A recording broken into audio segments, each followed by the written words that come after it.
Assalamualaikum warahmatullahi wabarakatuh. Kembali lagi belajar dengan Bu Rina. Di video kali ini Bu Rina akan menjelaskan materi populasi, sampel, dan teknik samplingnya. Sekiranya gambaran dari materi tersebut dapat terwakili oleh gambar yang muncul di layar. Jadi dari sebuah populasi, nanti saya akan menjelaskan cara mengambil sampel supaya representatif, di mana sampel tersebut dapat mewakili populasi.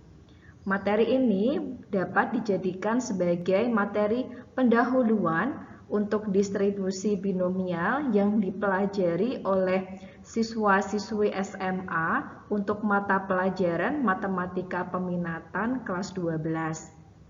Untuk para subscribernya Bu Rina, diharapkan dapat menonton video ini dari awal sampai akhir supaya lebih paham tentang materi yang saya jelaskan. Dan untuk para subscriber baru, jangan lupa untuk hidupkan lonceng supaya mendapatkan notifikasi ketika saya mengupdate materi terbaru.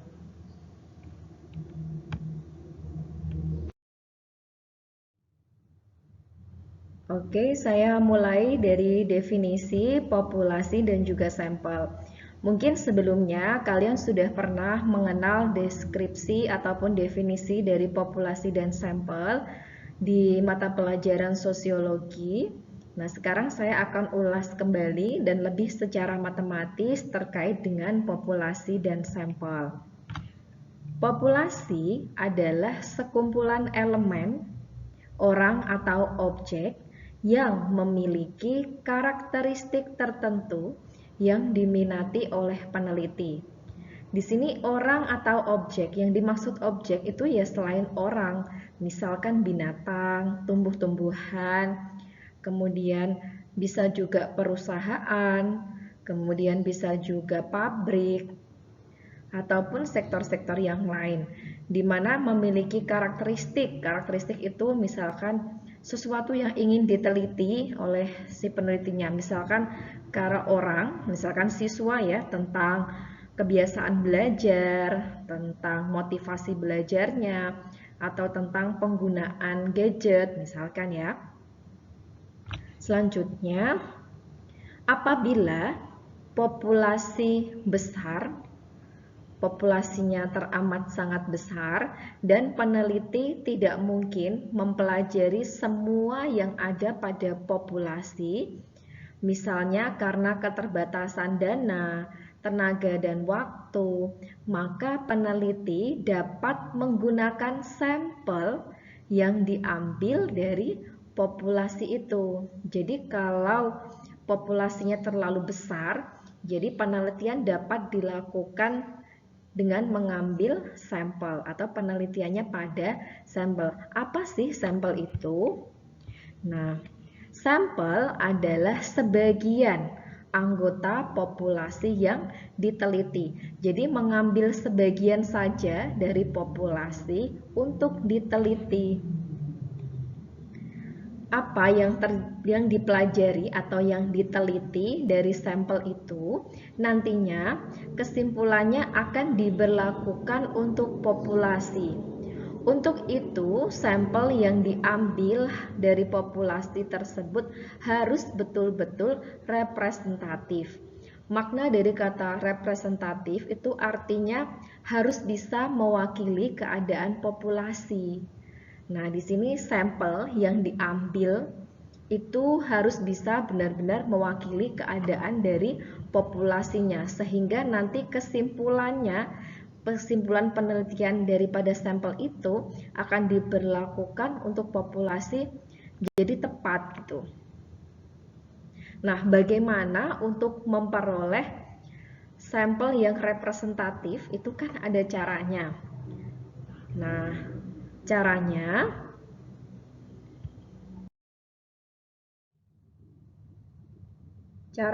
adalah dengan cara menentukan ukuran sampel. Jadi peneliti harus bisa menentukan ukuran sampel dari suatu populasi yang akan diteliti.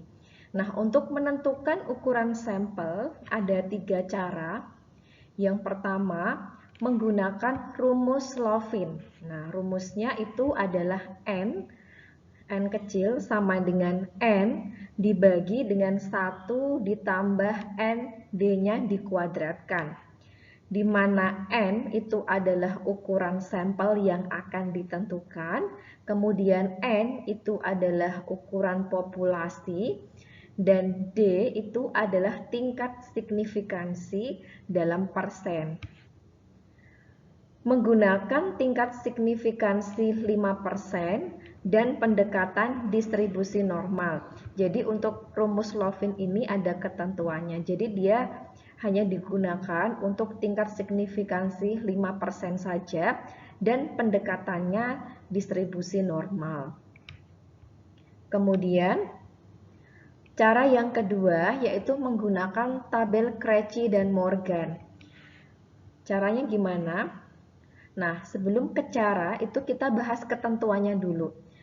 Menggunakan tingkat signifikansi 5% dan menggunakan pendekatan distribusi chi-kuadrat dengan derajat 1.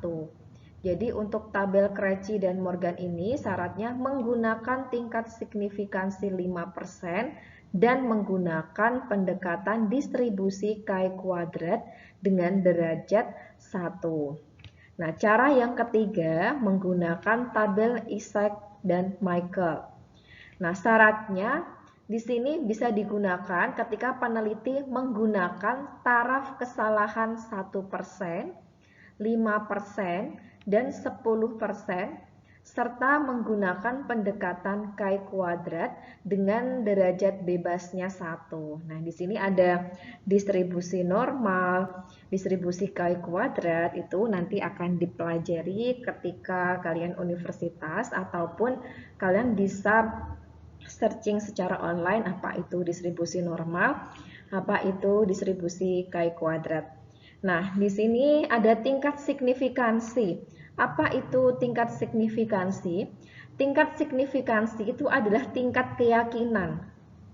Maknanya, jika tingkat signifikansi 5% itu artinya keakuratan hasil penelitian itu 95%. Nah, kalau di sini ada 1% itu maksudnya ya keakuratan hasil penelitian 99%. Ini jadi untuk menentukan ukuran sampel itu bisa menggunakan rumus Lovin dengan ketentuan seperti ini. Bisa juga menggunakan tabel Krejci dan Morgan, ketentuannya seperti ini. Kemudian menggunakan tabel Isaac dan Michael juga bisa menggunakan ketentuan seperti ini. Lalu bagaimana cara menggunakan rumus Lovin, tabel Krejci dan Morgan, dan tabel Isaac dan Michael?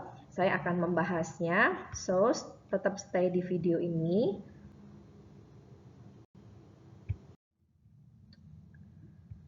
Oke, terima kasih sudah tetap stay tune di video ini.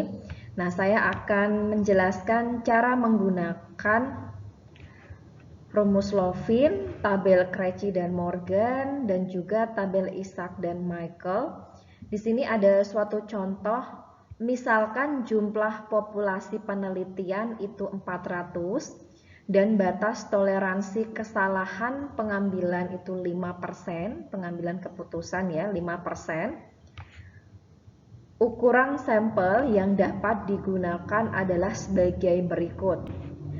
Yang pertama saya akan membahas dengan menggunakan rumus Lovin. Ayo siapa yang ingat dengan rumus Lovin di slide sebelumnya? Nah, untuk rumus Lovin itu kan rumusnya N sama dengan N populasi per 1 ditambah N populasi dikalikan dengan tingkat signifikansi atau D dikuadratkan ya. Jadi di sini diperoleh N sama dengan 400 per 1 ditambah 400 dikalikan 0,05 dikuadratkan. Nah, ini sama dengan 400 per 1 ditambah 1. Jadi ini kalau dikalikan hasilnya 1 sama dengan 200. Jadi sampel yang dapat dipakai atau digunakan sesuai dengan rumus Lovin itu jumlahnya ada 200. Selanjutnya menggunakan tabel Krejci dan Morgan. Nah, di sini saya tampilkan potongan dari tabel Krejci dan Morgan. Nah, populasinya itu kan 400. Di sini langsung ada berapa sampel yang harus diambil. Di sini ada kolom populasi, ada kolom sampel, sehingga sesuaikan saja. Kalau populasinya 400, maka sampel yang diambil itu adalah 196.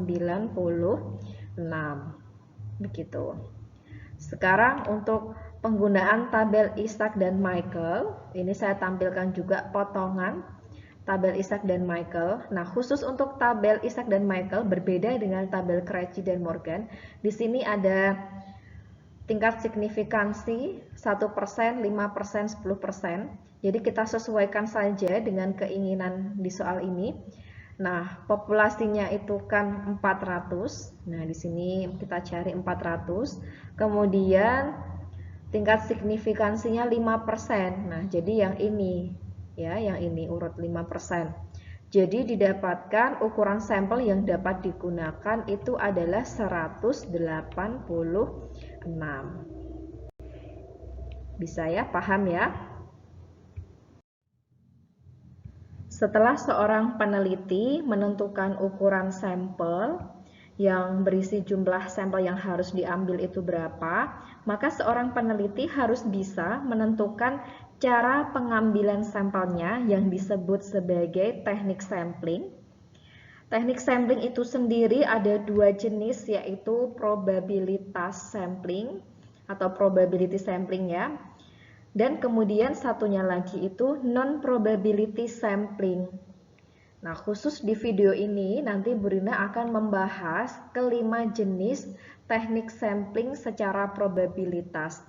Nah, maksudnya teknik sampling secara probabilitas atau probability sampling itu adalah teknik pengambilan sampel yang memberikan peluang atau kesempatan yang sama bagi setiap unsur atau anggota populasi untuk dipilih menjadi sampel.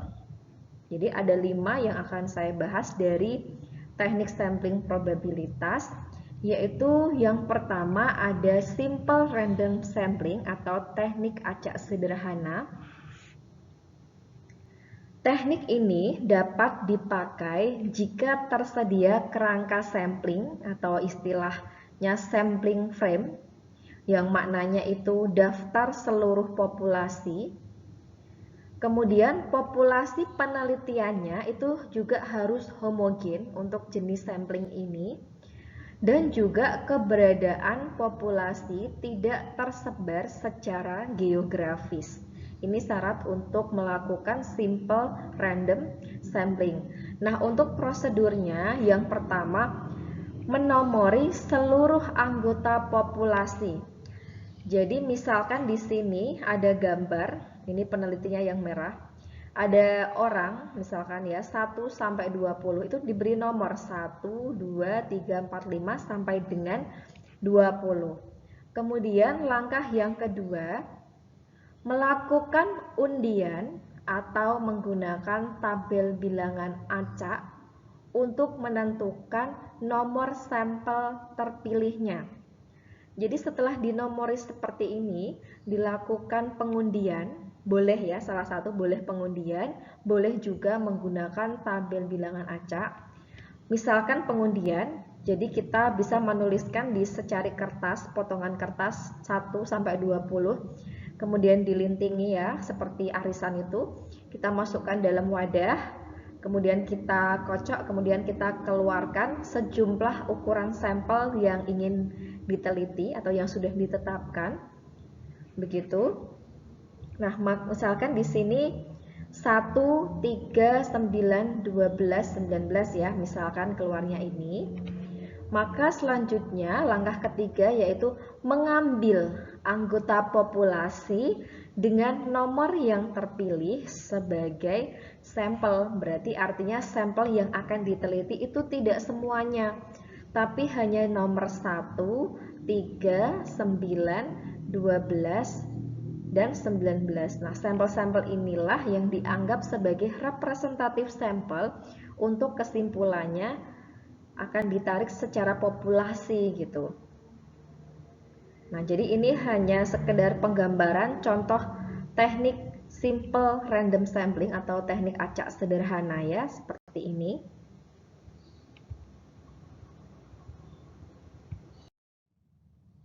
Oke, selanjutnya saya akan menjelaskan teknik sampling yang kedua dari teknik sampling probabilitas, yaitu systematic random sampling. Di sini ada kata-kata istilah sistematik.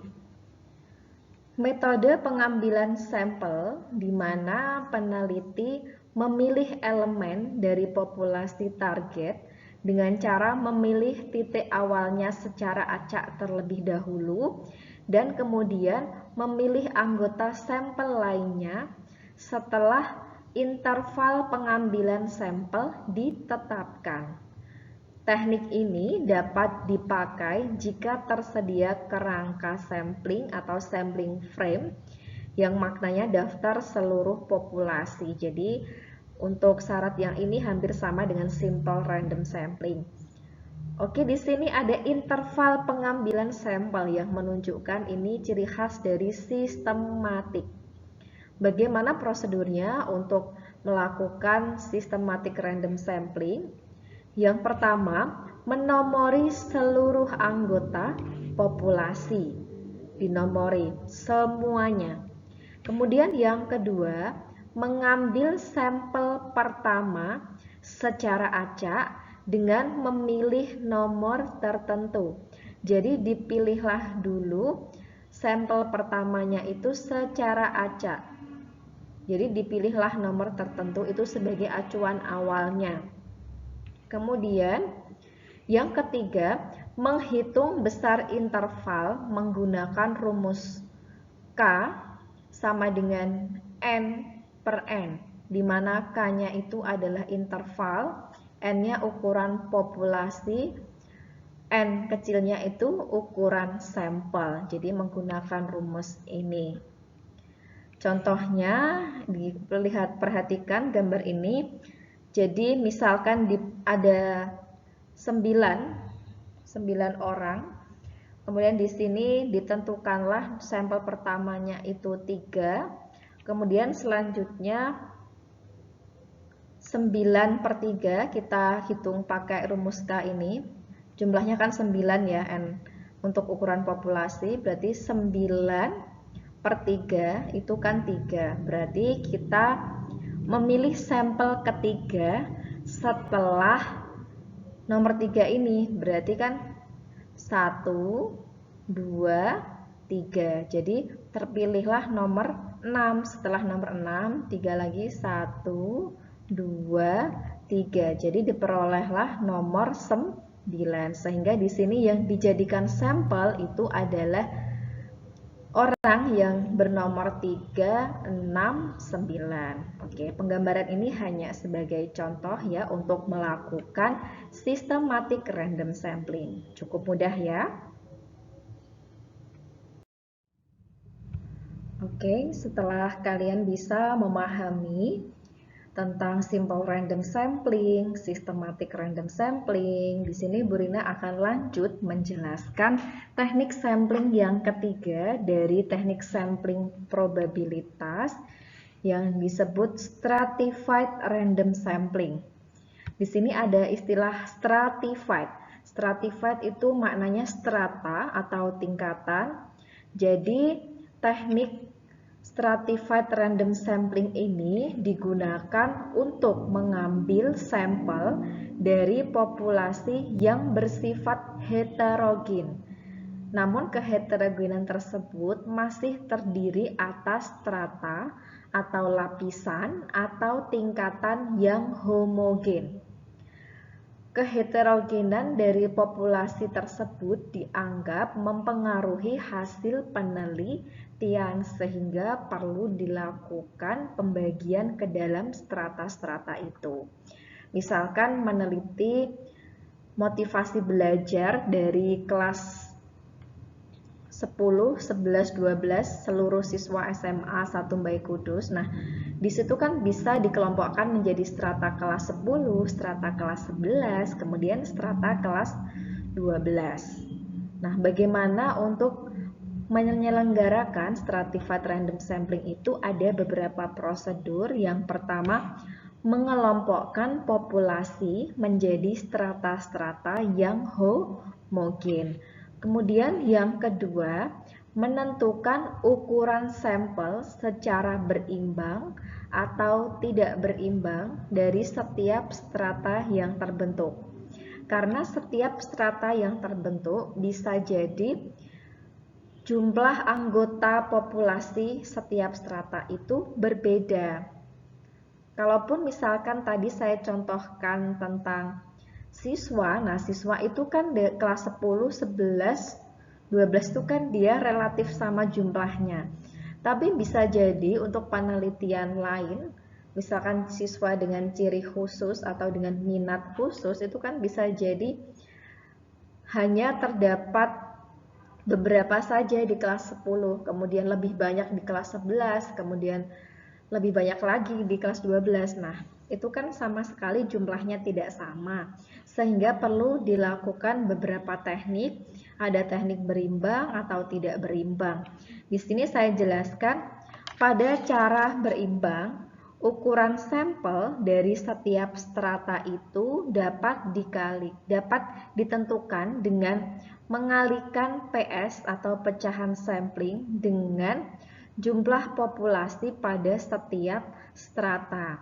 Nah, PS atau pecahan sampling dapat diperoleh dengan N per N, di mana ukuran sampel dibagi dengan ukuran populasinya.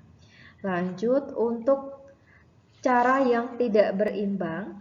Nah, di sini pasti kalau untuk cara yang tidak berimbang itu ada strata yang memiliki jumlah populasi yang relatif kecil dibanding strata-strata lain. Nah, strata yang jumlahnya relatif kecil ini dapat diambil semua anggotanya sebagai sampel.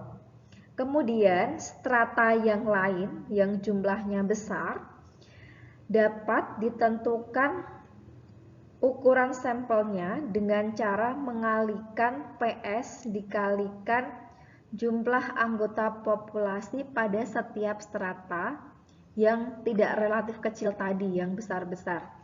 Nah, namun di sini pecahan samplingnya itu memiliki rumus yang berbeda, yaitu N ini ukuran sampel dikurangi N1, di mana N1-nya itu adalah jumlah populasi strata yang semua anggotanya diambil sebagai sampel per ukuran populasi dikurangi dengan tadi jumlah populasi dari strata yang semua anggotanya diambil sebagai sampel.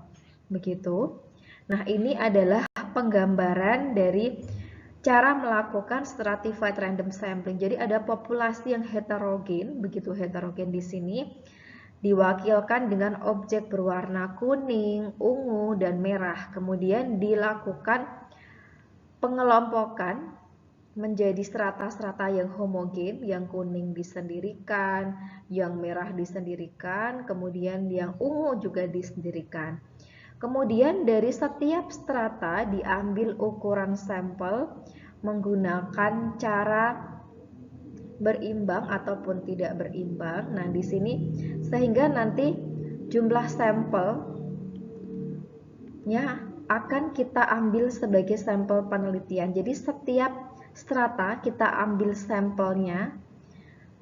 Jadi ada perwakilan dari setiap strata sehingga nanti kita akan mengambil sampel yang terpilih dari setiap strata ini untuk dijadikan sampel penelitian. Nah, beginilah gambaran untuk menyelenggarakan stratified random sampling. Selanjutnya, teknik sampling yang keempat, yaitu adalah cluster random sampling. Di sini ada kata-kata cluster yang maknanya itu adalah kelompok atau gugus. Teknik cluster random sampling biasanya digunakan jika kerangka sampling tidak tersedia atau tidak lengkap dan dibutuhkan biaya besar untuk membuat kerangka samplingnya. Sehingga dibentuklah kelompok-kelompok ya. Nah, caranya untuk menyelenggarakan cluster random sampling, langkah yang pertama yaitu mengelompokkan populasi menjadi gugus-gugus atau istilahnya clusters, bisa disebut juga kelompok-kelompok. Kemudian yang kedua, menomori gugus-gugus yang terbentuk. Kenapa setiap gugus yang terbentuk ini harus dinomori? Karena sebenarnya di langkah ketiga kita akan memilih beberapa gugus secara acak menggunakan simple random sampling. Nah, di awal tadi kalau simple random sampling itu kan harus dinomori terlebih dahulu. Tapi yang kita nomori di sini itu adalah gugusnya atau kelompoknya. Kemudian langkah selanjutnya, nah di sini perhatikan terlebih dahulu gambar di sini. Jadi gugus-gugus yang terbentuk itu diberi nomor, misalkan di sini ada klaster 1, klaster 2, klaster 3, klaster 4 dan klaster 5. Kemudian dipilih secara acak menggunakan teknik acak sederhana atau simple random sampling sehingga terpilihlah klaster 1, klaster 4 dan klaster 5. Nah, manakah yang menjadi sampel penelitian? Nah, yang menjadi sampel penelitian itu adalah semua anggota populasi dari gugus yang terpilih. Jadi, sampel penelitiannya itu adalah semua anggota populasi dari gugus yang terpilih. Kalau di gambar ini, seluruh anggota yang ada di klaster 1, seluruh anggota yang ada di klaster 4, kemudian seluruh anggota yang ada di klaster 5 dijadikan sebagai sampel penelitian. Banyak yang bertanya, apa sih perbedaan cluster dengan stratified itu? Nah, kalau di stratified, sampel penelitiannya itu kan diambil perwakilan dari setiap strata. Nah, kalau di cluster itu kan semua yang ada di cluster terpilih itu dijadikan sebagai sampel. Perbedaannya di situ. Dan juga kalau di stratified random sampling, strata-strata atau tingkatan atau lapisan yang terbentuk itu kan harus dibuat homogen dari populasi yang heterogen. Kalau cluster itu gugus-gugusnya atau kelompok-kelompoknya di dalam kelompok itu tidak harus homogen anggota populasinya. Jadi berbeda dengan yang stratified. Cenderung pembentukan gugus atau klasternya itu kelompok-kelompok ataupun bisa juga area. Nanti kalau area disebutnya area sampling ya. Cukup mudah untuk cluster random sampling, bisa dipahami. Selanjutnya, saya akan menjelaskan teknik sampling yang merupakan cluster random sampling tingkat lanjut atau tingkat tinggi atau tahapan yang lebih tinggi lagi yang disebut dengan multi-stage random sampling. Nah, di sini ada istilah multi-stage, berarti tahapnya itu bertahap-tahap.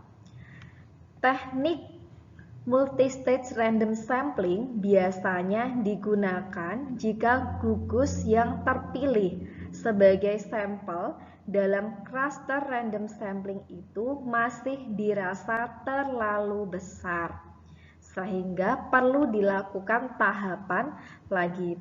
Nah, bagaimana cara melakukan multi-stage random sampling? Ada beberapa tahap, yaitu yang pertama, mengelompokkan populasi menjadi gugus-gugus tingkat pertama. Selanjutnya, memilih beberapa gugus tingkat pertama itu sebagai sampel pertama. Nah, Setelah itu, nah jadi 1, 2 ini merupakan tahap cluster random sampling ya. Karena dirasa terlalu besar, dilakukanlah langkah yang ketiga, di mana gugus-gugus anggota sampel pertama itu dikelompokkan lagi menjadi gugus-gugus tingkat kedua. Yang selanjutnya, dari gugus-gugus tingkat kedua itu dipilih beberapa gugus sebagai sampel kedua. Demikian seterusnya sampai terpilih gugus sampel terakhir yang semua anggotanya dijadikan sebagai sampel penelitian. Nah, sampai kapan tahapannya itu, Bu? Nah, sampai diinginkan oleh peneliti itu penelitiannya apa dulu gitu. Jadi tergantung dari penelitiannya. Kalau sudah dirasa cukup, berarti ya sudahlah, berhenti, tidak perlu dilakukan tahapan lagi. Contohnya di sini misalkan seorang meneliti mau meneliti tingkat kabupaten. Karena dirasa areanya terlalu luas, membutuhkan biaya yang besar, maka dibentuklah atau diklasterkan ke dalam beberapa kecamatan. Nah, dipilihlah 2 kecamatan sebagai sampel pertama. Karena sampel pertama di tingkat kecamatan ini masih dirasa terlalu besar, dibagilah sampel pertama itu menjadi gugus-gugus tingkat kedua dalam area kelurahan. Selanjutnya dipilih sampel kedua beberapa kelurahan. Di sini ada 4 kelurahan yang dipilih. Namun karena masih dirasa besar, dibentuklah kelurahan-kelurahan yang terpilih menjadi beberapa RT di sini. Jadi gugus tingkat ketiga, sehingga dari gugus tingkat ketiga dipilihlah sampel ketiga. Nah, karena dari beberapa RT ya, karena dirasa sudah cukup, maka berhenti sampai sini. Jadi yang menjadi sampel penelitiannya adalah beberapa RT yang terpilih. Oke, saya rasa cukup mudah penjelasan saya, cukup jelas dari populasi, sampel, dan teknik samplingnya. Namun tidak menutup kemungkinan kalau ada pertanyaan silahkan ketikkan di bagian komentar. Nah, kemudian jangan lupa untuk memutar video ini berulang-ulang supaya lebih paham. Kalau sudah paham ya 1 kali sudah selesai pun tidak masalah ya. Nah, saya berterima kasih karena sudah mau menonton video penjelasan saya dari awal sampai akhir. Jangan lupa di-share ke teman-temannya di sekolah lain supaya lebih bermanfaat bagi masyarakat banyak. Sekian dulu untuk video part 1 ini. Sampai jumpa di part selanjutnya. Wassalamualaikum warahmatullahi wabarakatuh.